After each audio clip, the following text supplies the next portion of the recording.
Good evening, ladies and gentlemen, and welcome to another edition of Seekers of the Supernatural.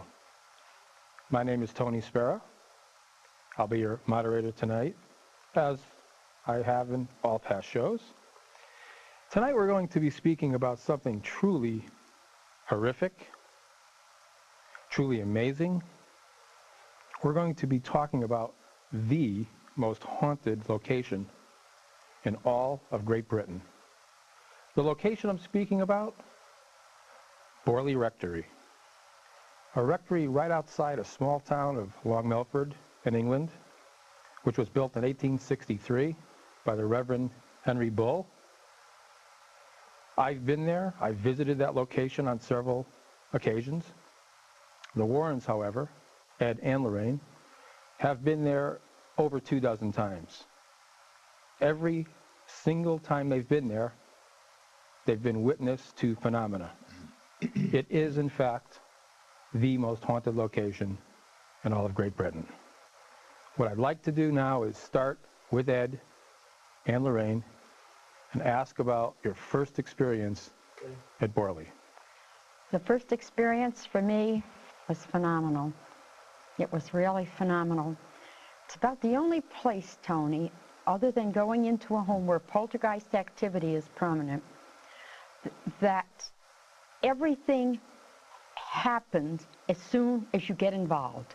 As soon as you walk in, as soon as you get involved in going into this church and beginning your research, something is bound to happen. Now, that first day, I had a very skeptical researcher with me. He was a newspaper man from Danbury, and he was obnoxiously skeptical. But he was keeping a full diary for me, so he was very, very helpful. I worried about what his effect was going to have on this building. So I was in and I was discerning. I was standing down by the altar. I was with a group of people, and I was discerning. When all of a sudden, he came charging in through the back door, and he said, "Something is hitting me. It's hitting me. It's hitting me." And he was absolutely hysterical. It was hysterical. Now, at that point, he said, "I can't breathe. I can't breathe." Now, Lorraine, was this researcher psychic by any chance? No, by no means. Oh, by no. He had never been in a haunted area. He had never been to a haunted area, Tony. Okay. And the recorders are on because people are recording what I'm discerning. Now, later at our hotel in London, he came down to my room and said, "Mrs. Warren, it's going to be impossible for me to write anything about that church that we were in." I said, "Borley?" He said, "Yes."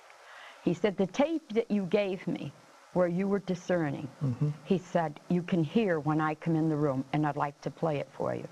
Now, when into the church. Now, when he walked in, and he was yelling like that, a voice, a woman's voice, as he said, "I can't breathe, I can't breathe," said, "Hit him, almost in a healing way." And you hear her very gentle voice. Now, this is a spirit voice that she's talking about.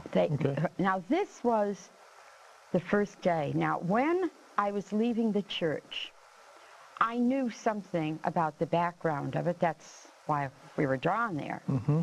I knew that there was a nun that was buried in the walls of the building. I knew her remains had been found and that it was buried at a graveyard very close in Liston Churchyard. I knew all about that. So I said, maybe before we go back to London, see, this is about 45 minutes outside of London, as you remember, Tony. Right. And I said, maybe we should go to Liston first. It was a bitter cold night. This was in January. What year was this? 1976.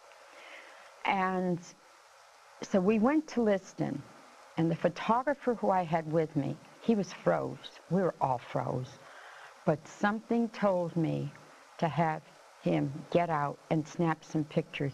We really got outstanding psychic photographs at Liston.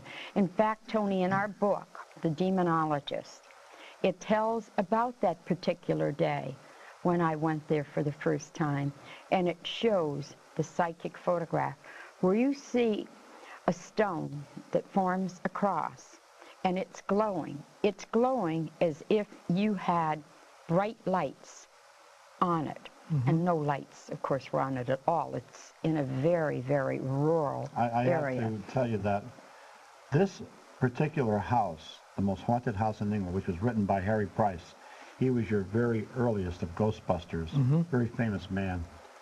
That I was in the Navy, I was 17 years old, I picked up a book on a ship, and there it was, the most haunted house in England. Well, since I lived in a haunted house as a boy, I was intrigued.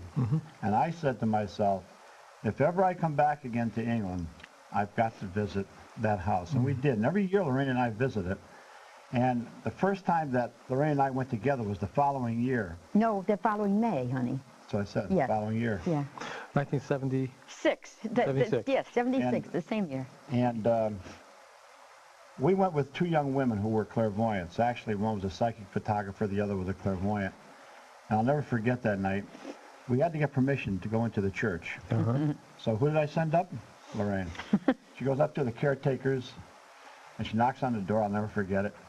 A woman comes out, and I thought, she's not going to get us in. But then I knew that her Irish charm would do it. All of a sudden, she comes out, she's holding this big key up in her hand. Great big key like this, Tony. So I said, okay, we'll come back after 10 o'clock at night. Now, as you know, Tony, in England, it gets dark very late. The further north you go up, Sure. it's very light until 2, Sure. 3 o'clock in the morning. So when we got up there, it was already getting twilight. It was pretty dark. We had a nice dinner at this very old inn where Sir Arthur Conan Doyle had eaten. He had also investigated the I place. remember you took me there. Yes, the So we bull. go over there, and I'll never forget putting the key into that ancient door. And you could